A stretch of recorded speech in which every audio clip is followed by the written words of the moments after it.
Cien años de soledad tiene una característica fundamental y es que junto a la imaginación poética rica que tiene la obra, al mismo tiempo muestra una voluntad estética muy marcada y con eso me refiero al rigor constructivo con que está hecha la obra.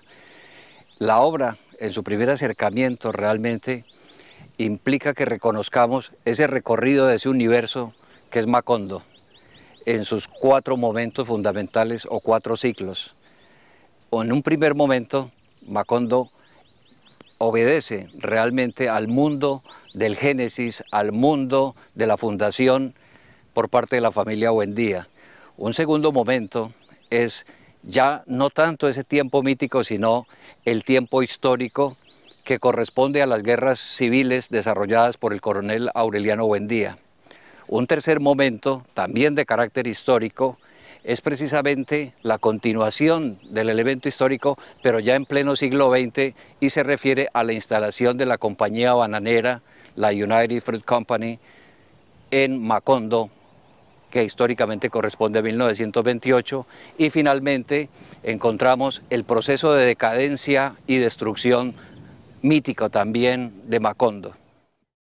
En relación con el primer ciclo, es decir, el ciclo fundacional, es muy singular tener en cuenta que hay un tiempo mítico, un tiempo del Génesis, porque hay una parodia bíblica en torno, digamos, a, por un lado, el éxodo de la familia Buendía o José Arcadio Buendía y su esposa Úrsula Iguarán, que empiezan este camino a fundar no tanto ya en el mar, sino hacia adentro, ese pueblo inicial que es Macondo, rodeado realmente de un ambiente todavía tribal. Es un ambiente todavía cuyo mundo es agrícola, pero más que agrícola incluso es extractivo. Úrsula realmente saca los frutos de allá. Ese primer ciclo de organización tribal, de economía extractiva, tiene como núcleo realmente ya a esto que va a ser la saga de toda la historia, que es la familia Buendía, de José Arcadio Buendía y de Úrsula Iguarán, pero al mismo tiempo hay un rasgo fundamental y es el hecho de que aquí ya el lenguaje garciamarquiano empieza a tener ese ritmo encantatorio que va a tener a toda la obra, pero con una particularidad. En los cuatro primeros capítulos de Cien años de soledad, aunque no tienen título, sí distinguimos realmente una marca muy fuerte de un lenguaje metafórico muy rico que alude al lenguaje de lo prodigioso, de lo maravilloso, al lenguaje del asombro cotidiano del día a día frente en ese mundo que todavía es prístino, sencillo, inocente. Ese Macondo en su fase mítica tiene un rasgo y es que realmente allí el lenguaje que se emplea, siendo el lenguaje del prodigio, va a reflejar justamente un sistema de costumbres de estos personajes que viven de manera cíclica el tiempo y que los va a deslumbrar realmente el lenguaje que de pronto no tienen. Cuando ocurre la peste del olvido, se vuelven adánicos y tienen que reinventar el mundo, empezar nuevamente a fijarlo, a crearle voz, palabra, en fin, digamos, a crear Macondo. Macondo es producto de los mismos habitantes que vienen de ese éxodo. En esta primera fase, los habitantes macondinos se caracterizan por ser realmente los creadores de un lenguaje adánico, en el sentido de que empiezan a nombrar por primera vez al universo que están viviendo luego de la peste del olvido. Empiezan a colocarle rótulos a elemento por elemento de la naturaleza, de la casa, en fin, y observamos que hay un manejo irónico muchas veces, o a veces realmente son verdaderas sentencias. Todo el lenguaje de esta primera fase es del tipo la tierra es redonda como una naranja. O de pronto encontramos por primera vez ya en Macondo el letrero, la cultura escrita que dice Dios existe, con su carácter irónico, pero lo hay. O tenemos la frase de Úrsula Iguarán, según la cual uno no es de ninguna parte hasta que no tiene un muerto bajo tierra. Macondo, que ha sido fundado por José Arcadio Buendía y Úrsula Iguarán, va a empezar en el segundo ciclo, que abarca los capítulos 5 a 9, un proceso paulatino de transformación. En particular, en este ciclo, vamos a encontrar el elemento histórico que va a ser el componente fundamental.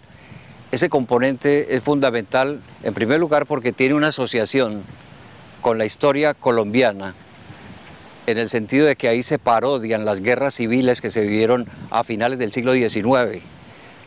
A diferencia de la parodia que se hizo en la parte anterior, que fue la parodia bíblica, aquí es ya el elemento histórico. ¿Qué está implicando esto? Por un lado, que estamos entrando en la recta de la historia, pero dentro de ese gran círculo que tiene Macondo, que es el tiempo mítico. Entonces empieza ese momento o ese proceso de inserción en la historia con una figura que es fundamental, que es el coronel Aureliano Buendía, figura paradójica, figura que va a encarnar inicialmente los valores del héroe joven, llamémoslo así, que al mismo tiempo va a ser el personaje que va a tener un léxico fundamentalmente, si se quiere, ya no tanto de el territorio del prodigio, sino de la ocurrencia personal. Para dar un caso, en determinado momento, cuando tiene conflicto con uno de sus compadres, un militar, le dice: compadre, no te fusilo yo, te fusila la revolución. Empieza ese mundo de las ocurrencias, ya dejamos la frase lapidaria, sentenciosa, y aquí estamos ya en lo que en el día a día va pensando la gente sobre cómo vive el tiempo, cómo vive la política, porque justamente si entramos en el tiempo histórico, es decir, Macondo es permeado por ese mundo exterior, lo que vamos a encontrar es la presencia de las instituciones. Apolinar Moscote, que entra como el corregidor al pueblo, se convierte Macondo, que era este pueblo todavía, si se quiere, bastante rural, empieza a tener una configuración con casas, empieza a tener una configuración ya con una economía dineraria, en donde Úrsula Iguarán ahorra, y esos ahorros le sirven para comprar la malanga, pero también otros personajes ahorran y quieren construir una iglesia. En ese sentido, si se quiere, hay esa sustitución de esa economía que se tuvo por la circulación del dinero, pero básicamente, digamos, es el mundo en que se está tomando conciencia de que Macondo ya no es lo mismo. Los macondinos empiezan a extrañarse de esa nueva fase. El tercer ciclo de Macondo, de ese movimiento, de ese ritmo que va teniendo la obra, va a abarcar del capítulo 10 al capítulo 17. Es muy importante porque de esa prosperidad que está viviendo Macondo, en determinado momento vamos a empezar justamente a mirar las grandes transformaciones, si en verdad se dan, o de grandes contradicciones. ¿En qué sentido? Es el momento en que Macondo ingresa el capital extranjero representado en la compañía bananera, en la United Fruit Company. Ahora bien, este hecho que es documentado históricamente como el proceso de introducción del capital norteamericano, va a encontrar realmente una gran contradicción. Es el ingreso de la tecnificación, es el ingreso de la noción de progreso, es el ingreso de las viviendas que ahora son, como dice el narrador, gallineros electrificados. Sin embargo, Macondo, o los macondinos en particular, no van a vivir esa prosperidad como tal, sino que van a vivir lo que podemos llamar una involución, es decir, no hay progreso en Macondo, no obstante que entra esta compañía extranjera. Ahora bien, dentro de este movimiento siempre hay un personaje de la familia Buendía, en este caso José Arcadio II, que trabaja para esa compañía y va a llegar a ser el líder sindical y va de cierta forma a dirigir, o si no dirigir, a acompañar la revuelta y acompañar la huelga de los trabajadores. Aquí hay un momento muy singular porque se introduce el elemento histórico por parte de García Márquez.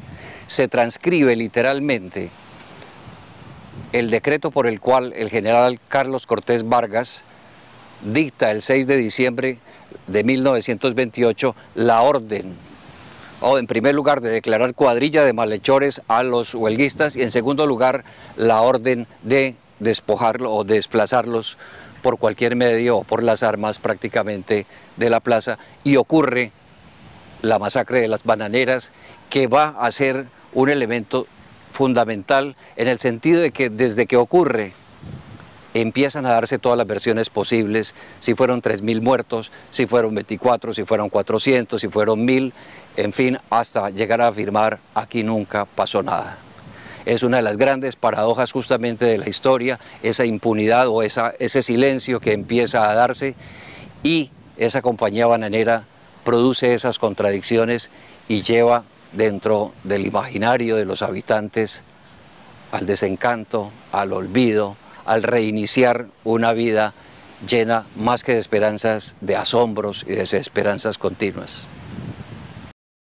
El ciclo cuarto de 100 años de soledad abarca de los capítulos 17 a 20 y está caracterizado porque aquí ya se trata de la decadencia de Macondo, que se va a ver reflejado en el viento que empieza a asolar el pueblo, pero sobre todo en una hierba mala que empieza a crecer en las casas, hierba que nos recuerda a la capitana de Rulfo o el Yuyo en Juan Carlos Onetti. Esto está indicándonos que todo el proceso que se ha seguido vuelve a su estado natural después de una fuerza inconmensurable que tiene justamente la naturaleza.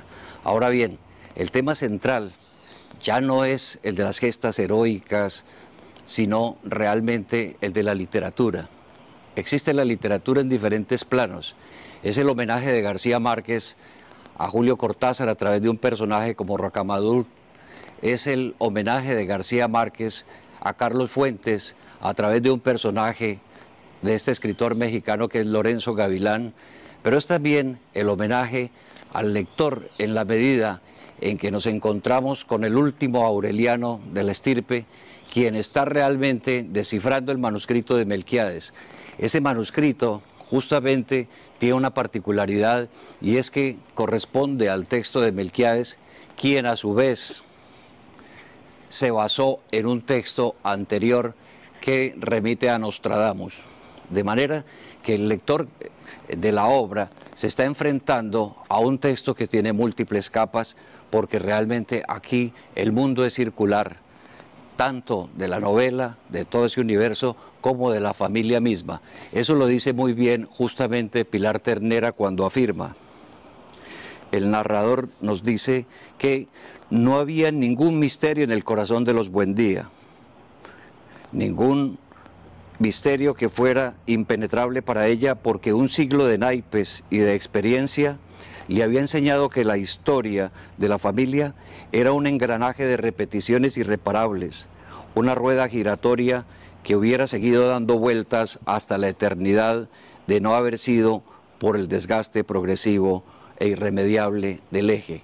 De esa forma se cierra justamente la obra en el sentido de que los dos capítulos extremos, el inicial y el final, corresponden a todo ese ambiente mítico, en tanto que los de en medio corresponden al ámbito de lo histórico. Para cerrar este módulo acerca de 100 años de soledad, lo invito a que hagamos un balance de todo lo aprendido hasta el momento. Espero que usted haya gozado de la lectura o de la relectura de esta novela y que todo lo que hemos aprendido hasta el momento le haya ayudado a comprenderla mejor. En este módulo nos enfocamos en la estructura de la novela y planteamos que esta está dividida en 4 partes claramente diferenciadas. La primera, que incluye los capítulos del 1 al 4, es un tiempo mítico en el cual asistimos al momento fundacional a través de una especie de parodia bíblica. El segundo momento, que es el primer momento histórico o el primer tiempo histórico, incluye los 4 capítulos siguientes, y en esta asistimos quizás a las guerras entre conservadores y liberales que se dieron en Colombia en el siglo XIX. En la tercera parte, que incluye los capítulos del 10 al 17, vemos quizás esta invasión de la compañía bananera en Macondo, que trajo consigo desesperanza y olvido. El último momento, que vuelve a ser un tiempo mítico, incluye los capítulos restantes y en ellos asistimos a la gran decadencia y al olvido de Macondo. En cada una de estas partes podemos ver un uso específico del lenguaje y podemos ver que cada una tiene un personaje representativo. Vale la pena recalcar, de todas maneras, que esta es una novela polisémica y en ese sentido no hay una interpretación definitiva. Con respecto a la estructura, hay otras formas de verla. Se me viene a la mente, por ejemplo, la idea de pensar en la novela dividida en dos grandes partes seguidas de un pequeño epílogo. Si fuéramos a seguir esa interpretación, plantearíamos que en el capítulo 10, Aureliano II y Fernanda del Carpio adquieren un papel fundamental, un papel central. Sin embargo, nuestra interpretación dividida en 4 grandes partes es la que nos parece más acertada.